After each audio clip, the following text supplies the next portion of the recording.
everybody. So as a teacher, throughout this entire coronavirus teach from home scenario, I've been kind of thinking about what I can do to help other people. And the one thing that I'm really, really good at is finding free resources online and then using those in my classroom. I have a curriculum provided to me from my school, but to be honest, I don't really use it that much. I make my own materials. I find programs online, tried and true programs, not just some random stuff. But so that's what I'm really good at is just finding free stuff that's quality and using that in my classroom. And so I'm going to make a series of videos that will show you kind of the different programs out there that you could use, and it'll show you a little bit of how to use them, how to utilize them. So if you're looking for anything, maybe to help your kids, to help your students, then I'm hoping that these videos will be helpful for you. So the first resource that I'm going to share with you is quizzes. Now, when I go through right now, I'm not going to talk about like how to actually use the programs, but I'm just going to give you like a quick overview of what they're capable of and kind of show you what the students will see if you use it. So quizzes is my absolute favorite. I use it all the time. Probably I would use it every day, to be honest, but I don't want the kids to get sick of it. So I try and stick to maybe like 2 times a week. So here's what a quizzes game looks like. I'll hit practice, hit play quiz. I didn't make it. It's just a random one that I found.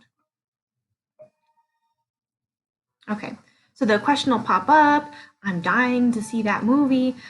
So I have to choose the correct answer. Does that mean I'm excited? I don't want to, or I can wait a little longer.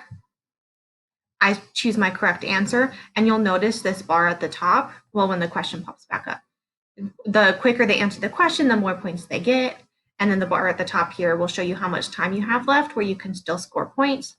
School is an asylum. I'll answer a few questions here. So then, and each time there's a meme that pops up afterwards, which is fun for them. Okay, my stomach did backflip. Sorry, guys. Okay, my stomach did a backflip. Personification.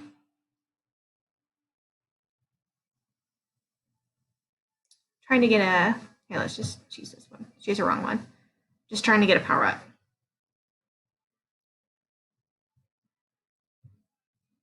Okay, power up. Okay, the stars were diamonds in the nighttime sky. The stars are bright.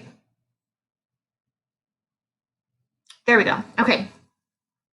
So now the power up feature will give me a power up that I can use while I play the game. So if you've played Kahoot before, it's pretty similar to that, except here are some of the key features. The question, instead of popping up on the screen, pops up on their device. So there's not in the classroom anyway, there's not an issue with them struggling to see. I know it's a lot easier at home. You also don't need a teacher, obviously, to play. I just found this one completely online. I didn't even log in. And so it's a lot more self-paced. And they do have data tracking. So if you create your account, you can see how the students are doing. You can assign homework games, things like that. So quizzes it's my favorite. I just love it. All right, so now I'll move on to the next one. Okay, so next up I'm going to move on to Edulastic. This one is really good for summative assessments, also quick formative assessments. It uses a lot of questions from either SBAC or PARCC, the standardized test, but you can also find like teacher-created questions in the program. So you do have to be kind of careful with the material that you choose because I found some questions that weren't very good, but there's a lot of really good stuff here. So after you've given an assessment or a check or whatever you want to call it, as you go, the student scores will pop up. So obviously, if you only have, like if you're a parent and you're only using this for your one child, then this wouldn't be very useful, just this portion of it, just because it's for, a group of kids. But if you're a teacher and you want to kind of get a good visual of how your kids are doing on a specific standard that you already taught, this would be a good feature to use. When I use this in the classroom, I'll have this portion of it popped up while the kids are taking their assessment. And then that way they can see it as a group. How are they doing? It doesn't single anybody out, but we can see, oh, look, everyone did great on question 21. But if we go over here to question 6, it's not very good. And so it's just a really great visual to quickly show how students are doing. And then down here below it it breaks it down even more. So I'm not going to go through and show you all the questions or how to use it because it is this one isn't as user friendly as some of the other programs. But if you're looking for assessment or data tracking tools, this is a really great one to use. All right, next I'm going to move on to Common Lit. So I already have an article here, so this is kind of similar to what it looks like if the students are working on an article.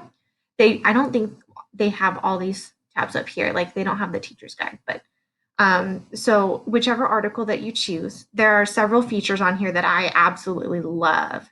So the first one is the guided reading questions.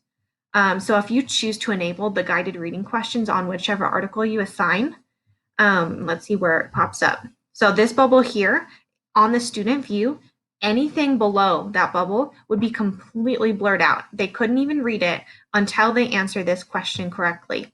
So that question will pop up. They have to answer it correct in order to move on.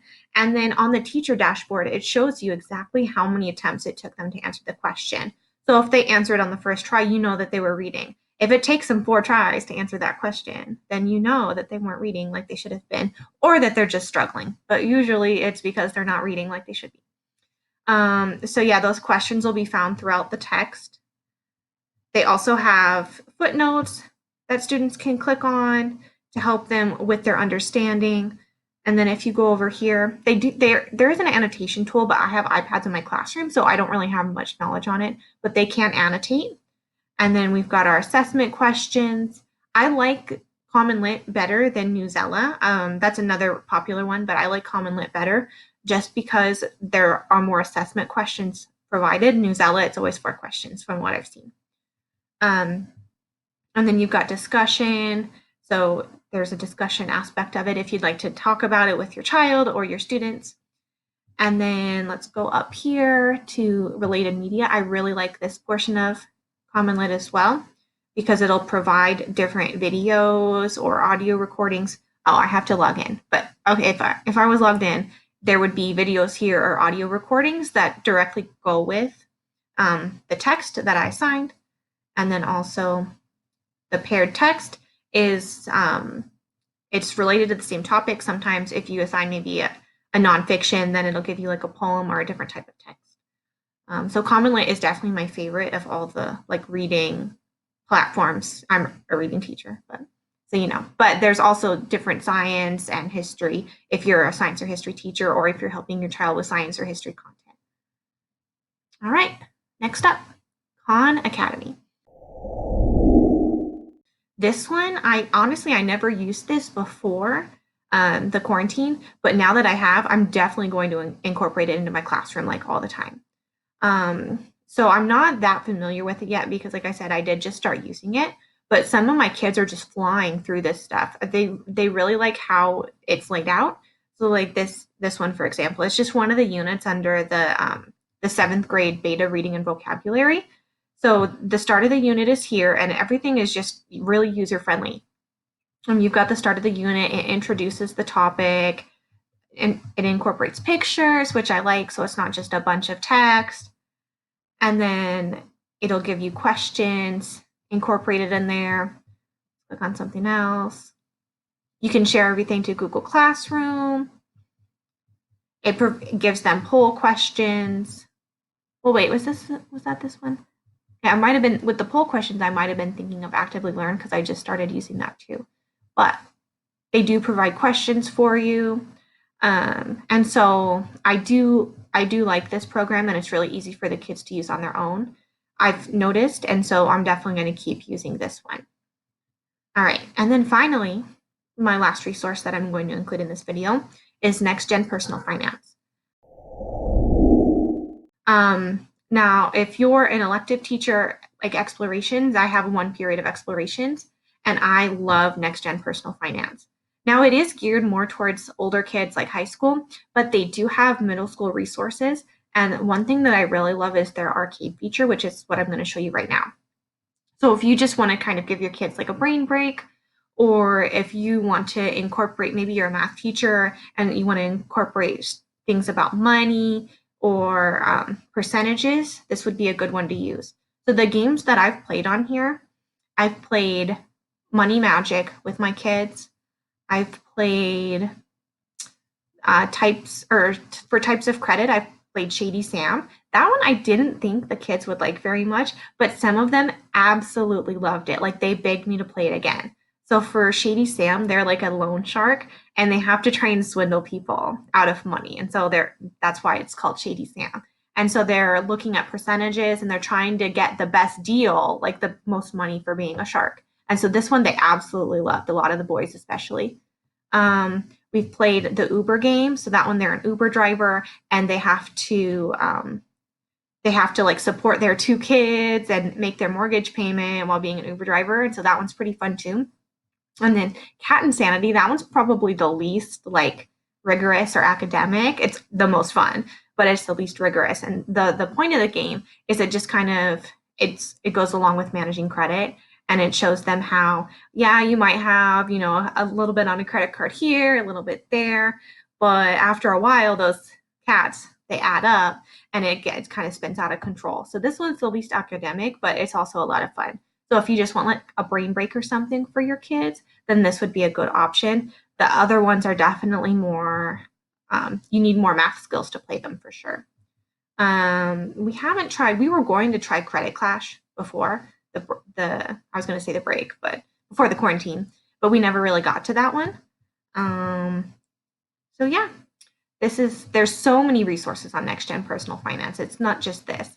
You can also go to quiz games, and they have a bunch of different Kahoots and quizzes and Quizlets for all those categories. So if you just wanted to teach a little bit of personal finance to your kids, this would be a great way to do that as well. Yeah.